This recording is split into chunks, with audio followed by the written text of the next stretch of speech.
Dans un premier temps, Valls défend et veut élargir les moyens de surveillance.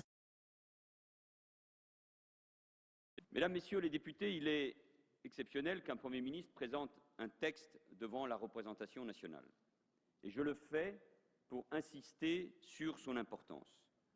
Un texte qui prévoit d'élargir considérablement les moyens des services de renseignement, allant de la pose de caméras dans les domiciles et de balises sur les véhicules suspects, à l'interception de conversations, de SMS, d'emails.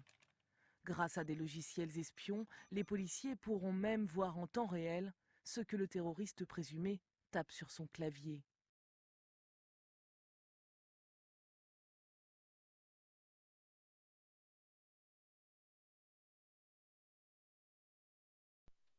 Ces pratiques constituent donc une très grave violation de l'esprit de confiance qui doit nous animer.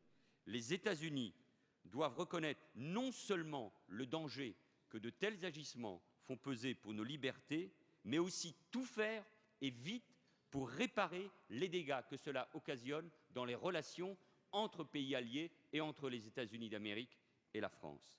La France ne tolérera aucun agissement mettant en cause sa sécurité et ses intérêts fondamentaux. Il est souhaitable qu'entre alliés, un code de bonne conduite soit établi en matière de renseignement et de respect de la souveraineté politique. Dans ce cadre, le ministre des Affaires étrangères, Laurent Fabius, a convoqué sans délai l'ambassadrice des États-Unis pour demander des explications officielles et faire directement part de la position des autorités françaises.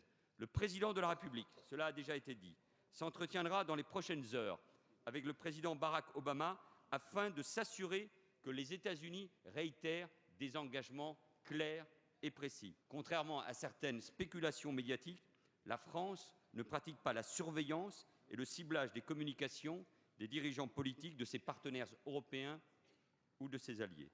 Aucun dirigeant politique responsable, Monsieur Mignard, ne peut s'autoriser la naïveté. Dans le monde contemporain, même entre démocraties, amies et proches, les intérêts nationaux restent